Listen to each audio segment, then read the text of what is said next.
సంతానం లేని వారి కోసం నోవా ఐవీఎఫ్ సంతాన సాఫల్య కేంద్రం ఆధ్వర్యంలో తెనాలిలో ఉచిత సంతానోత్పత్తి శిబిరాన్ని నిర్వహించనున్నారు. ఆ వివరాల్ని నిర్వాహకులు తెలియజేశారు. Rotary club of Tenali Vaikunthapuram, Nova IVF సంతాన సాఫల్య కేంద్రం సంయుక్త ఆధ్వర్యంలో ఈ నెల 26వ తేదీన తెనాలిలో ఉచిత సంతానోత్పత్తి శిబిరం నిర్వహించనున్నారు. స్థానిక RTC bus station out gate ఎదురుగల ఈ కన్వెన్షన్ హాల్లో ఆ రోజు ఉదయం 10 గంటల నుండి మధ్యాహ్నం 3 గంటల వరకు శిబిరం జరుగుతుందని క్లబ్ అధ్యక్షులు నల్లూరి వెంకటేశ్వరరావు, సంతాన సాఫల్య కేంద్రం సేల్స్ మేనేజర్ కొంగర శివకృష్ణ శుక్రవారం మీడియా సమావేశంలో తెలియజేశారు. అవసరమైన వారు సద్వినియోగం చేసుకోవాలని సూచించారు. కేంద్రం ఎగ్జిక్యూటివ్ కానల్ Naresh, Rotary assistant governor Edara Venkata Purnachand, club president elect Gummadi Saroj Babu Prasad తదితరులు ఉన్నారు. 6వ తేదీ సోమవారం ఈ కన్వెన్షన్లో నోవా ఐవీఎఫ్ హాస్పిటల్స్ వారి ఆధ్వర్యంలో సంతానోత్పత్తి దీని మీద వైద్య శిబిరం జరగబోతుంది.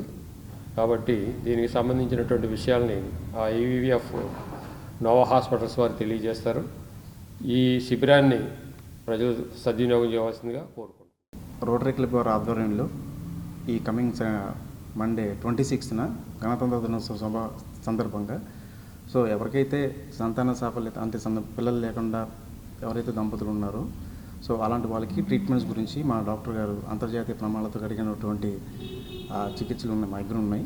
దాని గురించి ఎక్స్ప్లెయిన్ చేయడానికి వాళ్ళ యొక్క ఫ్రీగా కన్సల్టేషన్ అనేది కార్యక్రమం ఏర్పాటు చేయడం జరుగుతుంది. ఈ కార్యక్రమాన్ని అందరూ కూడా ప్రజలు తెనాలి పరిసర ప్రాంత ప్రజలు కూడా వినియోగించుకుంటారని చెప్పి మనస్ఫూర్తిగా కోరుకుంటున్నాను. ఈ అవకాశం ఇచ్చిన రోటరీ క్లబ్ వారికి ధన్యవాదాలు. అందరికీ నమస్కారం. రేపు 26 సోమవారం ఉదయం 9 గంటల నుండి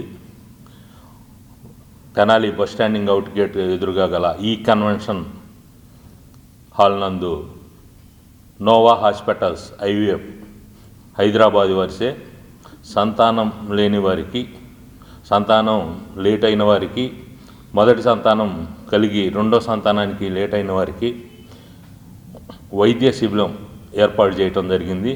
ఈ వైద్య శిబిరానికి ఈ సంతానం కోసం ఎదురు చూసే ప్రతి ఒక్కరూ ఈడకు వచ్చి హాస్పిటల్ వారి సహకారం తీసుకుని వారి యొక్క వైద్య పద్ధతుల్లో మీరు సంతానం కలగటానికి అవకాశాన్ని వినియోగించుకుంటారని ఈ శిబిరానికి సహకరిస్తున్న నోవా హాస్పిటల్ వారికి కృతజ్ఞతలు తెలియజేసుకుంటున్నాం. ఇంతకు ముందు కూడా ఈ రోటరీ క్లబ్ తరఫున ప్రతి సంవత్సరం ఈ క్యాంపు ఏర్పాటు చేయటం జరుగుతుంది.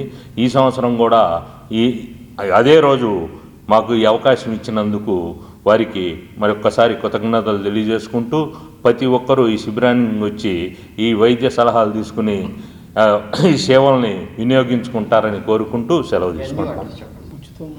ఈ వైద్య శిబిరం తెనాలి ఆర్టీసీ బస్ స్టాండింగు అవుట్ గేట్ ఎదురుగా కల ఈ కన్వెన్షన్ హాల్ నందు జరుగుతుందని గమనించగలరు.